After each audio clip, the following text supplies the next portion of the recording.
Hello everyone, welcome to sleepy classes. कैसे हैं आप लोग? होपफुली अच्छे होंगे। तो आज हम लोग कवर करेंगे एक बहुत ही important news related to environment, और आपसे जो है इस पे बेस्ड क्वेश्चंस एग्जाम में पूछे जा सकते हैं। अब ये न्यूज़ क्या है कि गवर्नमेंट ने नए टारगेट सेट किए हैं under the national clean air programme. आपको पता है ये बहुत ही important multi sectoral multi level बोल सकते हैं, स्टेट और सेंटर दोनों इन्वॉल्व है। ये बहुत ही बड़ा प्लान था नेशनल क्लीन एयर प्रोग्राम, जिसको लॉन्च किया गया था कब? 2019 में। ठीक है, अब इसके अंदर गवर्नमेंट ने कुछ और एम्बिशियस टारगेट सेट किए, तो जो चेंजेस किए हैं वो हम लोग देखेंगे। उसके बाद हम लोग एनसीएपी के बारे में भी बहुत अच्छे से जानते हैं। ठीक है, चलिए स्टार्ट करते हैं। अब देखिए, एनसीएपी जो है नेशनल क्लीन एयर प्रोग्राम, ये जो था ये बेसिकली इसको जो है लॉन्च किया गया था 2019 में, और इसका मेन मकसद क्या था? To reduce the concentration of particulate matter of 2.5 microns and particulate matter of 10 microns. ठीक है, आपको पीएम 2.5 एंड पीएम 10 आपने पढ़ा होगा, AQI में भी आप पढ़ते हैं, एयर क्वालिटी इंडेक्स में जो है ये दो बहुत ही सीरियस पॉल्यूटेंट्स हैं जो कि बहुत सारा चीज़ जो है वो कॉज कर सकते हैं, चाहे वो ब्रीदिंग प्रॉब्लम्स हो, ठीक है, फिर क्रॉनिक पल्मोनरी डिजीजेस कॉज कर सकते हैं, और भी इवन अभी जो है पाया गया है कि ये ब्लड में जो है परमानेंट डैमेजेस भी कर सकते हैं हमारे ब्रेन्स में, क्योंकि ये काफ़ी अगर जो पीएम 2.5 से भी जो छोटे पार्टिकल्स होते हैं, या पीएम 2.5 जो है वो हमारे आर्टरीज और वेन्स तक पहुंच सकते हैं, तो वो क्लॉगिंग भी जो है वो एक तरह से कॉज कर सकते हैं, जो कि आपको सीरियस डैमेज कर सकता है। ठीक है, बहुत सारा हेल्थ रिपरकशंस है इनका।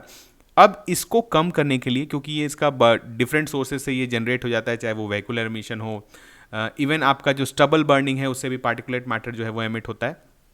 तो ये बहुत ही बड़ा पॉल्यूटेंट था, और इसको गवर्नमेंट ने रिड्यूस करने के लिए एक डेडिकेटेड प्रोग्राम एनसीएपी लॉन्च किया था, जिसके अंदर क्या टारगेट सेट किया गया था कि आपको जो है 2017 का जो लेवल है, जैसे 2017 के समय जो आपका पर्टिकुलर मैटर का जो लेवल है हर सिटीज़ का, डिफरेंट सिटीज़ का, उसमें 20 to 30% जो है आपको रिडक्शन लाना है।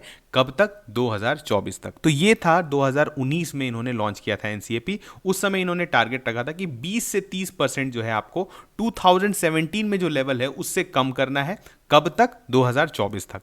अब गवर्नमेंट ने, क्योंकि कुछ सिटीज़ जो है काफ़ी अच्छा परफॉर्म की हैं इसमें, तो उन्होंने जो है काफ़ी रिडक्शन किया है, जो उनका जो मतलब उन्होंने जो सिटी स्पेसिफिक जो इनिशिएटिव्स लिया, उसके वजह से जो है पार्टिकुलेट मैटर की कंसंट्रेशन में थोड़ी सी कमी आई है। तो गवर्नमेंट ने जो बोला है कि इसको हम लोग फर्दर रेज करते हैं, थोड़ा सा लिमिट ऊपर रेज करते हैं, और गवर्नमेंट ने क्या किया है, न्यू टारगेट सेट किया है ऑफ 40% रिडक्शन। अब जो है वो अब जो टारगेट है वो 20-30% से इंक्रीज करके 40% कर दिया गया है इन पार्टिकुलेट मैटर कंसेंट्रेशन बाय 2026। मतलब न्यू ईयर जो है आपका जो 2024 था उसको चेंज करके 2026 कर दिया गया है इन सिटीज अंडर एनसीएपी।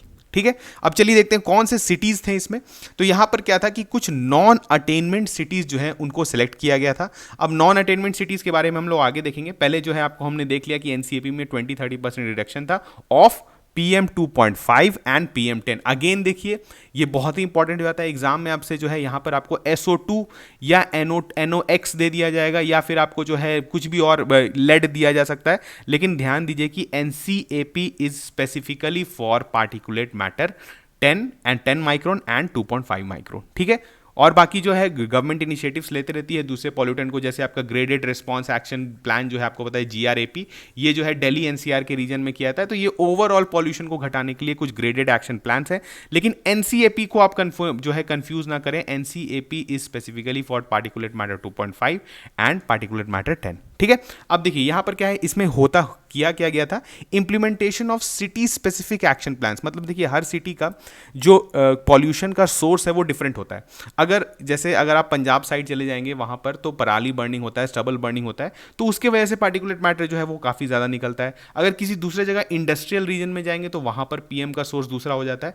तो इससे क्या था कि सिटी स्पेसिफिक, हर सिटी का अलग स्ट्रैटेजी होगा, क्योंकि हर सिटी में अलग source of particulate matter pollution है। अब इसमें मॉनिटर कैसे होता था? कमिटी देखिए है सेंटर लेवल और स्टेट लेवल पे, जिसका नाम है steering committee, monitoring committee and implementation committee. ठीक है, अब एयर क्वालिटी जो है सिटीज का, उसको मॉनिटर किया जा रहा है किसके द्वारा? स्टेट पॉल्यूशन कंट्रोल बोर्ड, जिसको हम लोग बोलते हैं SPCB। ठीक है, स्टेट लेवल पे पॉल्यूशन कंट्रोल बोर्ड होता है, वो जो है सारे सिटीज का जो है मॉनिटर करता है, उसको पब्लिश करता है रिजल्ट को टाइम टू टाइम। ठीक है, रियल टाइम मॉनिटरिंग चलते रहता है कि किस सिटी में जो है पार्टिकुलेट मैटर का क्या कंसेंट्रेशन चल रहा है। इसके अलावा कुछ स्मार्ट सिटीज भी जो है जिन्होंने स्टैब्लिश किया हुआ है integrated integrated command and control centre, आपको पता है ICCC, which are also connected to air quality monitors for effective monitoring. ठीक है, एयर क्वालिटी मॉनिटर्स जो लगे रहते हैं उससे वो रियल टाइम पे कनेक्टेड है, जिससे उनको डेटा मिलते रहता है। अब इसके बारे में थोड़ा देखते हैं कि यहाँ पर पहले देख लेते हैं कि पार्टिकुलेट मैटर जो है वो क्या होता है आपका। तो PM 2.5 को अगर PM 10 की पहले बात कर ले, एक आपको एक रेफरेंस के लिए बता देते हैं ये पार्टिकल कितने छोटे होते हैं।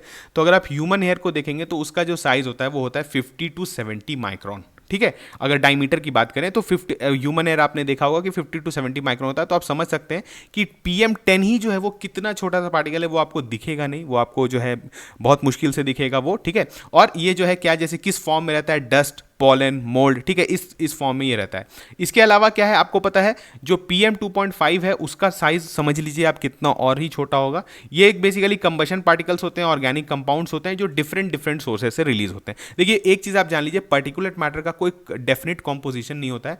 अगर उस साइज का जो कोई भी पॉल्यूटेंट हो, चाहे उसका सोर्स कुछ भी हो, अगर वो उस साइज का है तो उसको हम लोग पार्टिकुलेट मैटर का 2.5 जो है, मतलब डिपेंडिंग ऑन देयर डायमीटर जो है उसको क्लासिफाई कर सकते हैं। ठीक है, चलिए अगर आप एक और रेफरेंस देना चाहते हैं तो एक फाइन जो बीच में आप जानते हैं वहां पर जो बालू होता है, जो सैंड होता है, उसका साइज जो होता है वो 90 माइक्रोन होता है। तो आप समझ सकते हैं कि कितना छोटा होता है। और अब जो है PM 2.5 से भी फाइनर पार्टिकल्स जो है वो पाए गए हैं, जो कि डायरेक्टली आपके ब्लड सिस्टम, सर्कुलेटरी सिस्टम में जा सकते हैं, नर्वस सिस्टम में एंटर कर सकते हैं और आपको बहुत ज़्यादा डैमेज कॉज कर सकते हैं। हेल्थ हैजार्ड जो है वो बहुत ज़्यादा है पार्टिकुलेट मैटर का।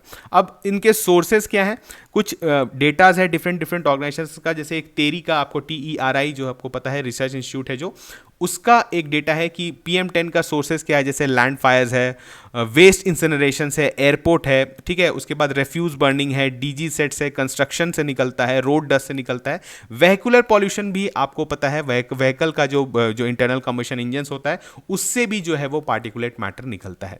ठीक है, तो डिफरेंट सोर्सेज हैं और इस पे जो है जो भी हमने देखा कि NCAP के अंदर जो है डिफरेंट प्लान्स है। जैसे अगर फॉर एग्जांपल सोचिए BS6 का ही, BS6 जो लाया गया बहुत तेजी से लाया गया, जस्ट बिकॉज कि हम लोग जो क्लीनर फ्यूल यूज करें, क्लीनर इंजन यूज करें, जिसके वजह से लेसर पॉल्यूटेंट्स जो है वो हमारे एटमॉस्फेयर में आए। अब ये देखिए अब हुआ क्या था कि इसमें NCAP के अंदर जो है 131 सिटीज को जो है टारगेट किया गया था फॉर इंप्रूविंग एयर क्वालिटी।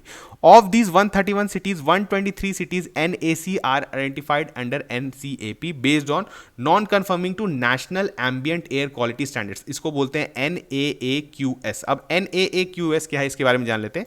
देखिए गवर्नमेंट ने जो है सेंट्रल, जो हमारी जो सबसे मेन पॉल्यूशन कंट्रोल बॉडी है, दैट इज CPCB। आपको बताना है कमेंट सेक्शन में कि CPCB जो है वो स्टैट्यूटरी बॉडी है, और अगर स्टैट्यूटरी बॉडी है तो वो किस एक्ट के अंदर बना है। ये बहुत ही इंपॉर्टेंट हो जाता है आपके लिए जानना कि CPCB जो है वो किस एक्ट के अंदर बना है। तो अगर आप यहां पर बोलें तो जो mandate provided by the CPCB under the air prevention and control of pollution act empowers it to set standard for the quality of air. यहां पर क्या है कि CPCB को यह पावर दिया जाता है कि वो जो है स्टैंडर्ड जो होना चाहिए एयर क्वालिटी का उसको वो डिफाइन कर सकता है। तो उन्होंने एक डिफाइन किया है कैसे, national ambient air quality standards. और इसको कब नोटिफाई किया गया था, नवंबर 2009 में। इसमें क्या किया कि उन्होंने कुछ पॉल्यूटेंट्स के, जैसे आपको यहां देख रहे हैं sulphur dioxide, nitrogen dioxide, particulate matter हमने देखा PM 10, PM 2.5, ओजोन जो आपको पता है जो ट्रोपोस्फेयर के अंदर जो है it acts as a pollutant. ठीक है, अपर तो ये हम लोग को जो है अल्ट्रावायलेट रेस से बचाता है, पर जो ग्राउंड लेवल ओजोन रहता है that is a irritant and a pollutant. ठीक है, अब उसके बाद क्या है, कार्बन मोनोऑक्साइड, अमोनिया, और उसके अलावा लेड, बेंजीन, बेंजोपायरीन, आर्सेनिक और निकल। तो आप इसको एक बार इसके लिए निमोनिक्स भी कुछ बना सकते हैं। अगर आपसे नाक्स के बारे में पूछा जाए, national ambient air quality standard, तो ये क्या है कि CPCB ने ये जो पॉल्यूटेंट्स हैं इनके लिए एक डेफिनेट कंसंट्रेशन जो है वो डिफाइन किया है। अब डेफिनेट कंसंट्रेशन क्या होता है कि अगर इस कंसंट्रेशन के ऊपर ये पॉल्यूटेंट है तो ये जो है जो भी सिटी में है वो उस नाक के अनुसार जो है वो क्या है, एक पॉल्यूटेड सिटी है और नॉन कंप्लाइंट सिटी है। ठीक है, जिसको हम लोग बोलते हैं नॉन अटेनमेंट सिटीज है, कि यहां पर जो है एम्बियंट एयर क्वालिटी नहीं है। कुछ जैसे सल्फर डाइऑक्साइड का अगर कंसंट्रेशन ज्यादा है, नाइट्रोजन डाइऑक्साइड का है, लेड का ज्यादा है, तो वो नाक के स्टैंडर्ड को फॉलो नहीं करा है। ऐसे सिटीज को आइडेंटिफाई किया गया जिसको बोला जाता है नॉन अटेनमेंट सिटीज, और इन्हीं में जो है मेनली जो हमने NCAP का जो फोकस है, these are based on non compliant या नॉन जो हम अटेनमेंट सिटीज में किया गया। ठीक है, अब आप जो है जनरली कंफ्यूज मत करिए, यहाँ पर एनसीएपी और नाक्स का बात हो रहा है। Air quality index is a different thing, it is a real time monitoring thing. और यहाँ पर क्या होता है कि एयर क्वालिटी इंडेक्स में हम लोग क्या करते हैं, हम लोग टोटल कितने आप बोल सकते हैं पॉल्यूटेंट्स को जो है मेजर करते हैं। तो यहाँ पर 1 2 3 4 5 6 7 8। अब देखिए यहाँ पर जो AQI में है, इसको आपको अलग से याद रखना है कि AQI में हम लोग रियल टाइम पे 8 पॉल्यूटेंट्स को मॉनिटर करते हैं, और इस पर बेस्ड हम लोग रियल टाइम डेटा पे ये बताते हैं कि आज का एयर क्वालिटी जो है वो क्या है, गुड है, सेटिस्फैक्ट्री है, मॉडरेट है, पुअर है, वेरी पुअर है, सीवियर है। ठीक है, इनके कंसंट्रेशन पे जो है वो डिपेंड करता है, और ये जो है आर्ली अपडेट होते रहता है। तो ये चीज़ से आप कंफ्यूज मत करिए, AQI is a different thing.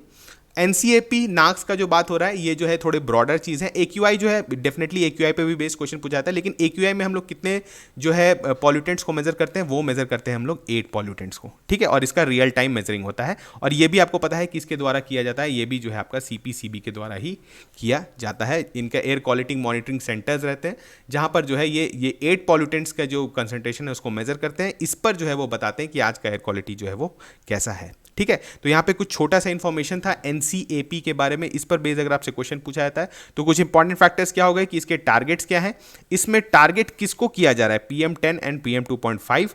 ठीक है, अब किन सिटीज में किया जा रहा है, तो नॉन अटेनमेंट सिटीज। आपको पता है नॉन अटेनमेंट सिटीज कैसे हुए, जो कि नाक्स फॉलो नहीं कर पा रहे हैं, जो कि नेशनल एम्बिएंट केयर जो क्वालिटी जो CPCB ने डिफाइन किया है उसके अनुसार अगर वो फिट नहीं बैठते हैं तो वो नॉन अटेनमेंट सिटी में आ जाते हैं। ठीक है, और इसके बाद हमने देखा कि AQI भी जो है it is also a monitoring मतलब सिस्टम, लेकिन इसमें जो है क्या वो नापा जाता है 8 पॉल्यूटेंट्स। ठीक है, तो यहाँ पे कुछ इंपॉर्टेंट इंफॉर्मेशन थे जिससे अगर आपसे एक एग्जाम में क्वेश्चन पूछा जाए तो अब आप डेफिनेटली सॉल्व कर सकते हैं। ठीक है, तो चलिए मिलते हैं नेक्स्ट लेक्चर में, तब तक थैंक यू।